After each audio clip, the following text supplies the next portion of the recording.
Olá pessoal, bem-vindos a Scout Radar, programa sobre os craques do futuro, à procura do próximo Golden Boy.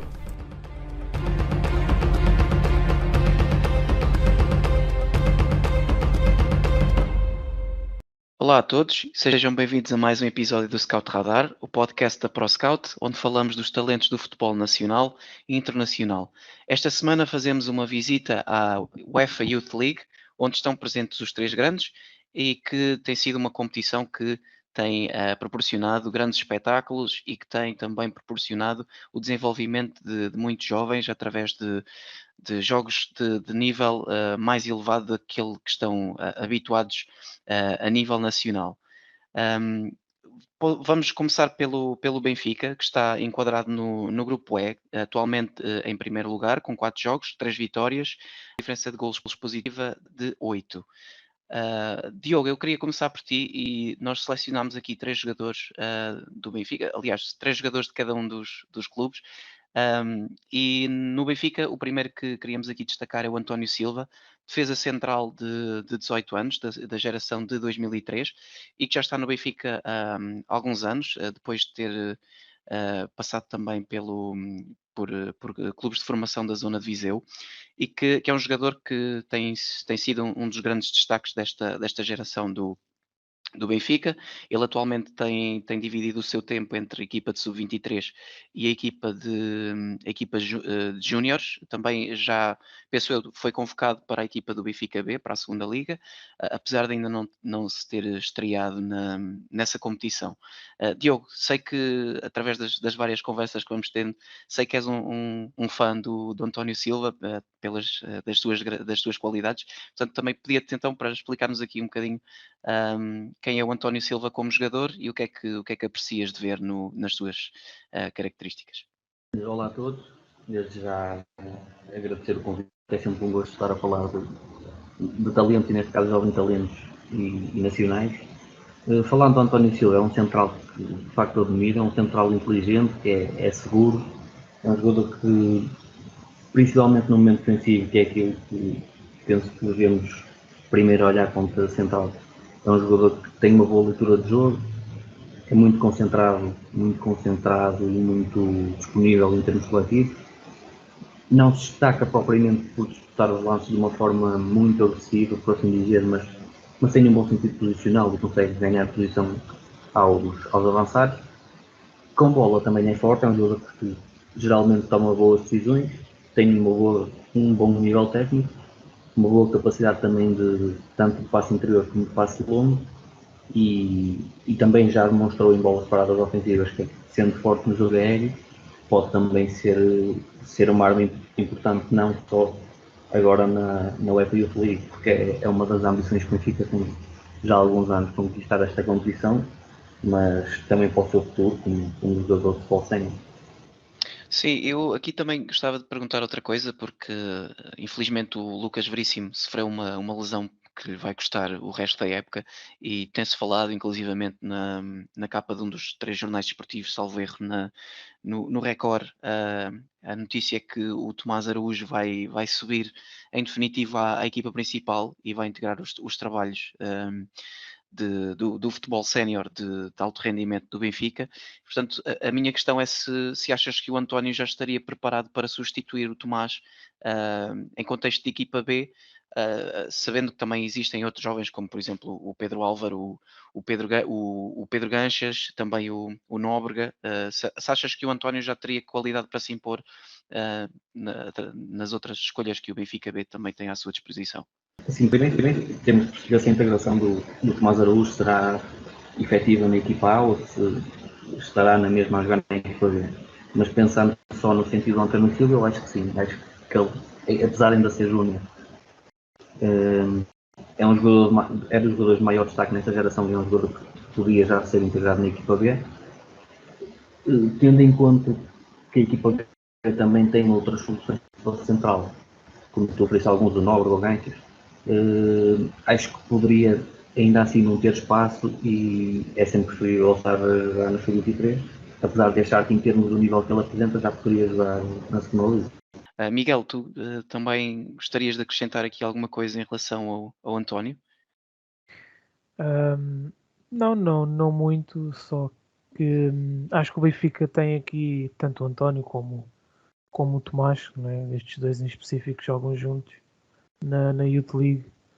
Como o Benfica agora está à procura de um defesa central, a solução pode passar por um dos dois. A primazia parece que está a ser dada ao Tomás, mas eu acho que tendo a concordar com o Diogo em off, que acho que o António é um bocadinho mais jogador. Certo, e com isso também faço a ponte e continuo em ti, Miguel. Passamos para o próximo jogador, agora um jogador de ataque, extremo, preferencialmente do. Ele pode jogar dos dois lados, mas acho que nesta Youth League tem participado mais a jogar à esquerda, que é o Diego Moreira, um jogador que tem dupla nacionalidade, tem da Bélgica e de Portugal, apesar dele já estar a representar as camadas jovens da seleção portuguesa, e que também tem sido um jogador em destaque tanto no escalão de júniores, como também em algumas partidas que vai fazendo ao nível da Liga Revelação, dos Sub-23. Portanto, é um jogador aqui também muito rápido, que tem uma capacidade técnica muito refinada e que tem tudo para ter um futuro muito risonho à sua frente. Miguel, perguntava-te quais é que são as características principais do dia que tu querias destacar e depois também deixares aqui um bocadinho do balanço do que tem sido o seu percurso na Youth League até agora. O que eu mais gosto nele é aquilo que até falámos em off, dele ser um extremo mais antigo, parece uma espécie em vias de extinção, não é? Já não vemos tantos extremos neste formato.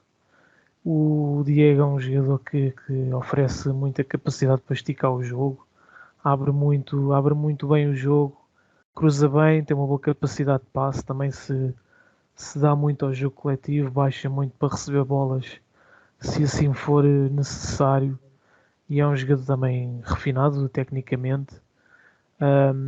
O seu percurso tem sido muito interessante, ele é um jogador muito novo, mas está a encontrar aqui na Youth League um espaço muito interessante, também a dar-lhe competição e visibilidade para crescer ainda mais. É dos jogadores que neste momento eu mais gosto na formação do Benfica, aliás, em todo o país. Sim, e tu referiste que ele é muito novo, eu acabei por não esclarecer a idade dele. Ele tem 17 anos, é da geração de 2004, sim. Diogo, queres aqui acrescentar alguma coisa sobre o Diego? Sei que também é um jogador que tu tens bastante conhecimento sobre ele. O Diego é um jogador que se destaca por ser de facto muito explosivo e o que mais me surpreende é a facilidade que ele tem em executar, seja o cruzamento, seja o remate, mesmo a alta velocidade, e isso é algo que hoje em dia já nem se vê muito nos extremos, muitas das vezes. Ok, exatamente. Também acho que é um bom resumo do estilo de jogo dele. E Diogo, fico agora em ti e queria te perguntar sobre o Martim Neto, jogador também da geração de 2003, como o António que falámos há bocadinho. E que também tem sido um jogador que o Benfica tem grande esperanças para o futuro. Este que já tem também muita rodagem já em segunda liga, porque ele já se estreou até em contexto de equipa B na época passada e fez mesmo já quase 10 jogos, salvo erro, e esta época tem sido habitual vê-lo no 11 titular da equipa B na segunda liga e já até contribuiu com 2 golos e uma assistência. Diogo, o que é que tu gostas de ver no Martim Neto e que resumo podes deixar aqui sobre as suas características? O Martim, provavelmente desta equipa que costuma jogar na Youth League, é capaz de ser um jogador que já tem mais rodagem de futebol sénior e que também tem um nível de rendimento superior.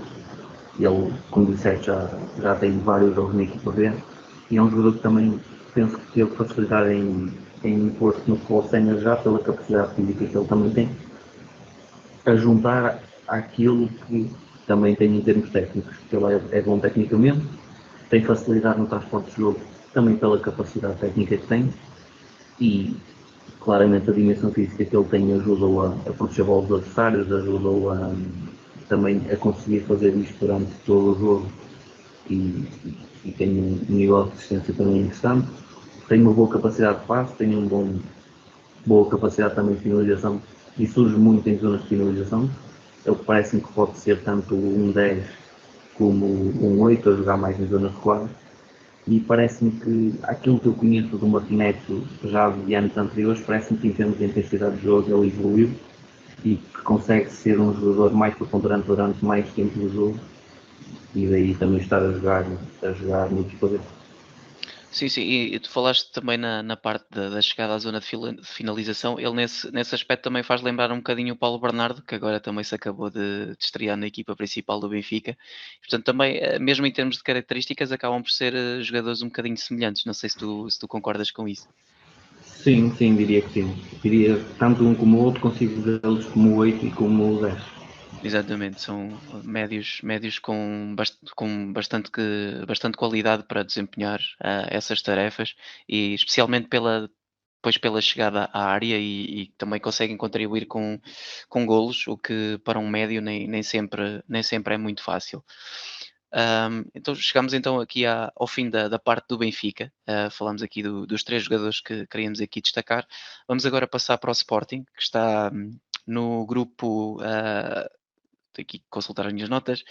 Está inserido no grupo C, com Dortmund, Ajax e Besiktas, obviamente, os mesmos clubes da fase de grupos dos séniores, não é?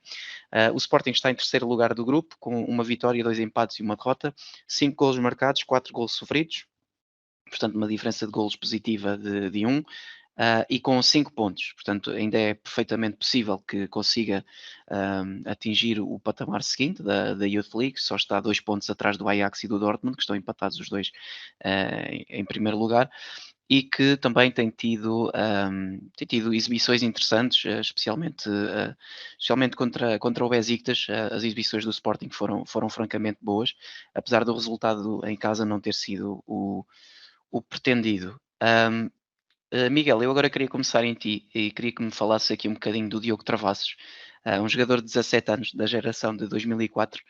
Ele que é lateral direito, também pode fazer a posição de extremo. Já é possível ver também aqui a sua capacidade ofensiva e ele também tem a curiosidade de ser descendente do José Travassos, uma lenda do Sporting, um integrante dos cinco violinos e portanto também aqui um pedigree da casa que também acaba por ser uma história engraçada para ver depois o desenvolvimento dele e todo o seu percurso depois a nível sénior no Sporting. Miguel, ia-te perguntar o que é que tu achas do Diogo a nível das suas características e que balanço fazes das suas exibições até agora na Youth League. O Diogo tem sido uma agradável surpresa de se ver nesta Youth League. Disseste que ele joga a lateral direito, extremo, também joga a defesa esquerdo. Ele joga bem com os dois pés, até desenrasca-se relativamente bem com o pé mais fraco. Tem uma qualidade técnica aceitável, destaca-se também muito pela capacidade que tem de aceleração, capacidade tem de aguentar o choque, ele é rápido a acelerar, tem uma boa capacidade de cruzamento. Há um lance por acaso muito curioso num dos golos que o Sporting marca, acho que ao Ajax, né, neste ano, em que os dois laterais estão envolvidos nos golos, que foi uma assistência do Esteves para o Travassos, que mostra também a preponderância ofensiva de ambos. Claro que também é devido à idade, né, tem apenas 17 anos, mal seria se não tivesse coisas para corrigir ainda, nomeadamente a nível do posicionamento defensivo, mas eu acho que olhando para as características dele tem tudo para se ingrar no futebol sénior no futuro. Sim, é curioso tu falaste nesse lance, porque nós depois também vamos trazer aqui o Gonçalo Esteves como um dos destaques e lá iremos também falar um bocadinho mais sobre o lateral do outro lado da defesa do Sporting. Diogo, eu agora queria passar para ti e falarmos um bocadinho também do Dário Essugo, um jogador que já praticamente todos devem conhecer, porque ele estreou-se com 16 anos na equipa principal do Sporting, já na época passada, e que é um jogador que é apenas de 2005, portanto ainda tem os 16 anos, com que se estreou na equipa principal, e que tem vindo a evoluir esta época na equipa B do Sporting, e também tem feito então parte integrante desta equipa de vários jogos que existiam até à data. Pedia-te então que fizesses aqui um pequeno apanhado sobre as características essenciais do Dário Assugo e qual é que é o futuro que tu vês para este jovem que parece ser tão promissor. Sim, o Dário já atraiu as atenções mediáticas por ter estreado no grupo principal, apesar de ser ainda tão jovem. Ele é um jogador que, como está a jogar na equipa B na Liga 3, e portanto também é bom para ele evoluir porque já está a jogar contra séniores. Apesar de ser jovem, a capacidade física que tem já lhe permite ter um bom rendimento a jogar neste nível sénior. E já vimos que em vários jogos ele consegue fazer a diferença. É um jogador que me parece mais um 8 do que um 6 pela capacidade de transporte que ele tem e capacidade de proteger a bola dos adversários. Tem um nível de rendimento já parece assim que é um jogador que neste sistema do Sporting, dois médios, que pede muitas das vezes médios com capacidade física e capacidade tanto de chegar à frente como de recuperar a posição rapidamente, parece-me que ele pode ter oportunidades na equipa principal. Miguel, e agora para completarmos aqui o ramalhete dos três jogadores do Sporting, há bocadinho já desvendei quem era, Gonçalo Esteves, o outro lateral desta equipa do Sporting, também da geração de 2004, um jogador que também já integrou a equipa principal no jogo para a Taça de Portugal contra o Belenenses, e portanto também tem sido um jogador que já tinha feito a pré-época com a equipa principal do Sporting, apesar de ser apenas de 2004. Ele também fez bastante tinta correr neste mercado de transferências, porque ele trocou o Futebol Clube do Porto pelo Sporting, também com alguma notoriedade. E então gostava de saber o que é que tu mais gostas de ver no Gonçalo Esteves? O Gonçalo Esteves é um lateral com grande preponderância ofensiva. Ele destaca sobretudo pela capacidade de transporte que tem, sobretudo quando pisa terrenos mais interiores, e é aí que ele faz realmente muita diferença com bola e depois mete cada passe mais vistoso.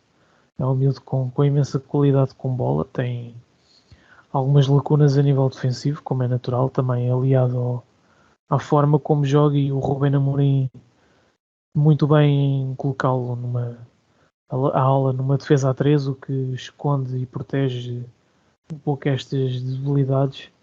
Tem dado ao Gonçalo uma plataforma para crescer com calma, vai jogando também na Youth League, na equipa B, tem tido uma utilização muito bem conseguida, e é um dos jovens mais talentosos na formação em Portugal.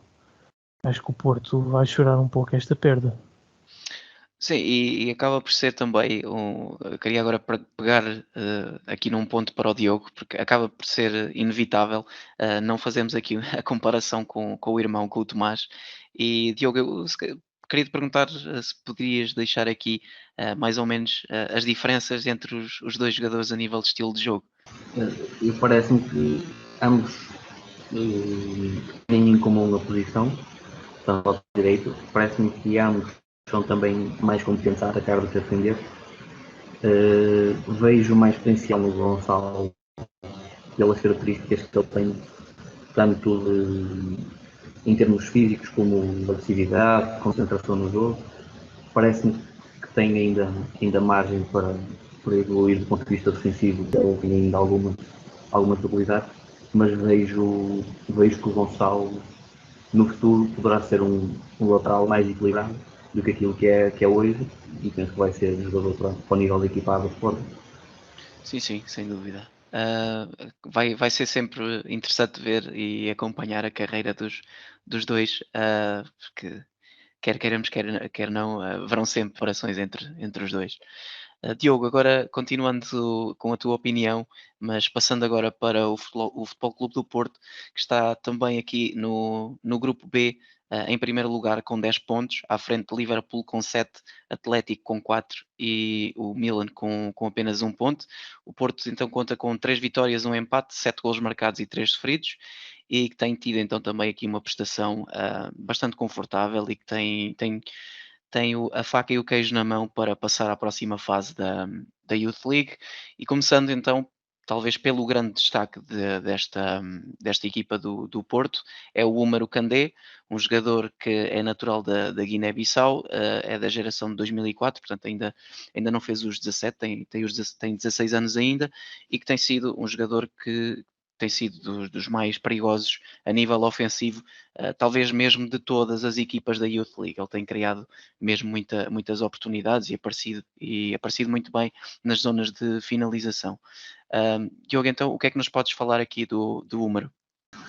Sim, o Úmaro, apesar de ser de 2004, portanto ainda está no seu ano de sub-18, ele já no ano passado, ainda como sub-17, já jogou na equipa de Júnior, portanto já tem um nível muito interessante.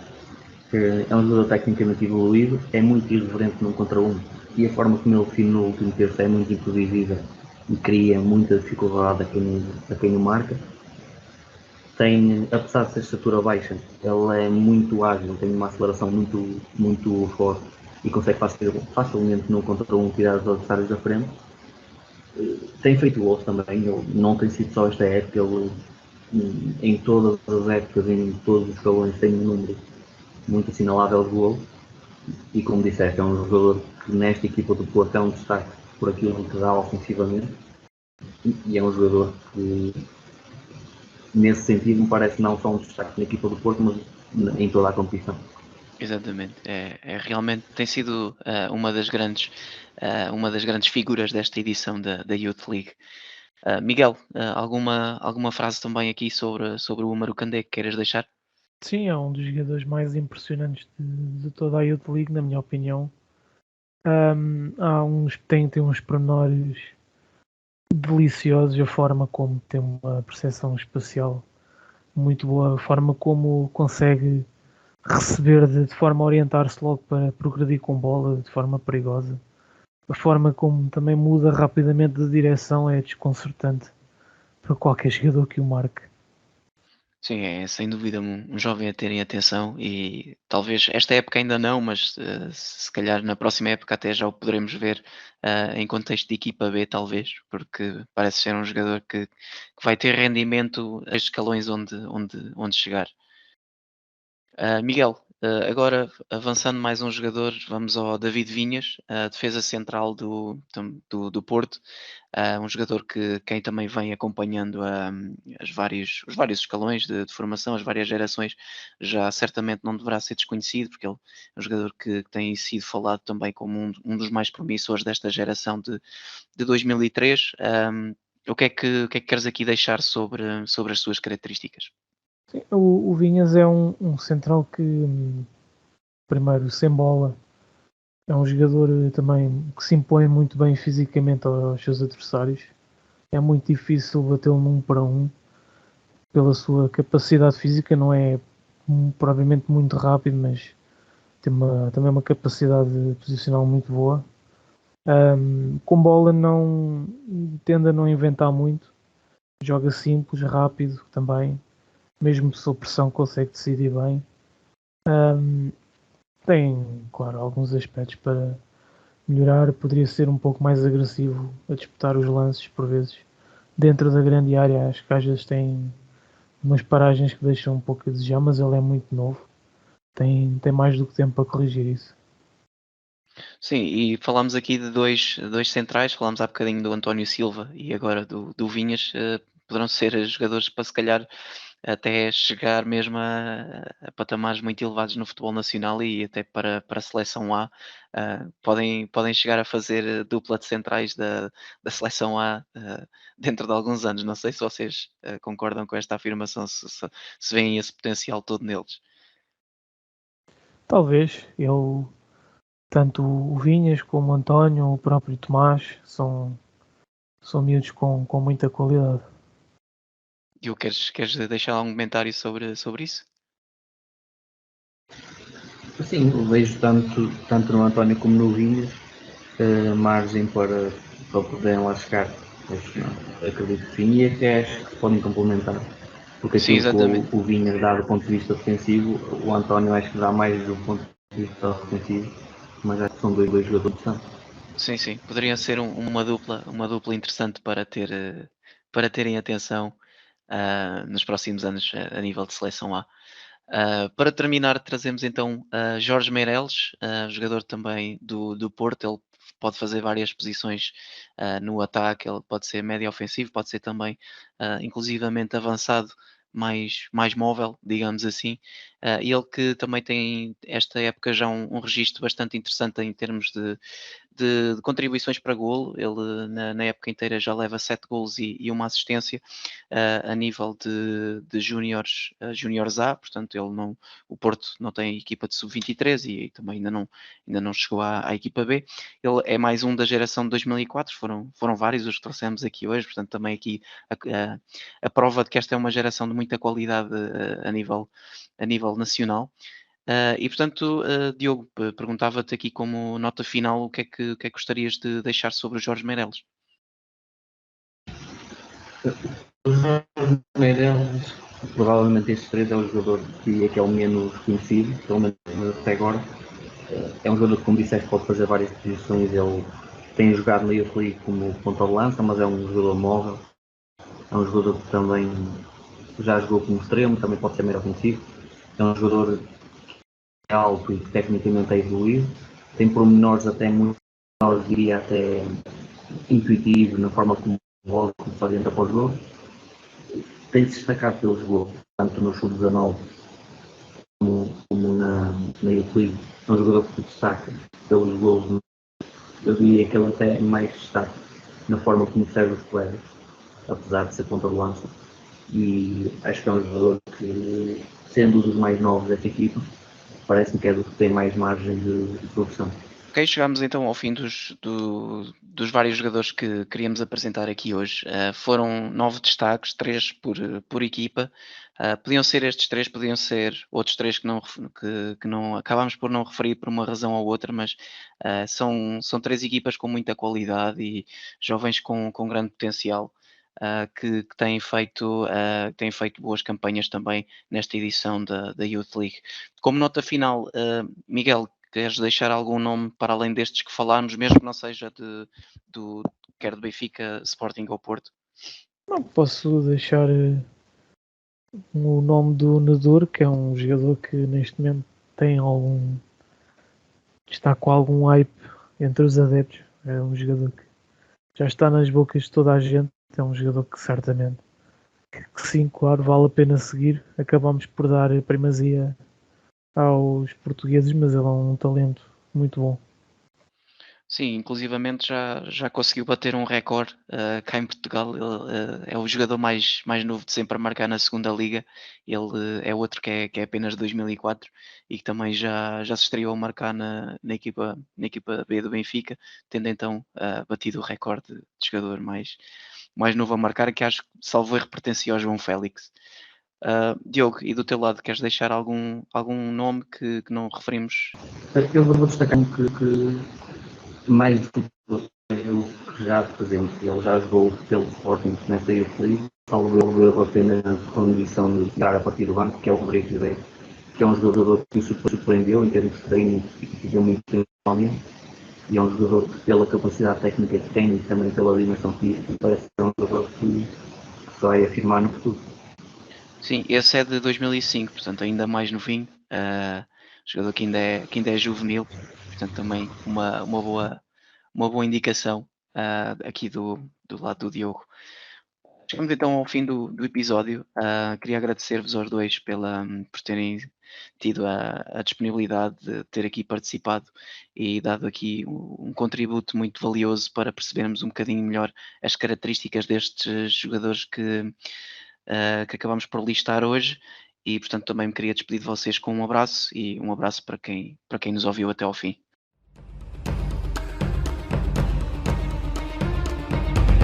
Obrigado por nos terem seguido em mais um episódio. Sigam a ProScout nas redes sociais em Facebook, Twitter, Instagram, YouTube e principalmente no nosso site em www.proscout.pt. Até à próxima!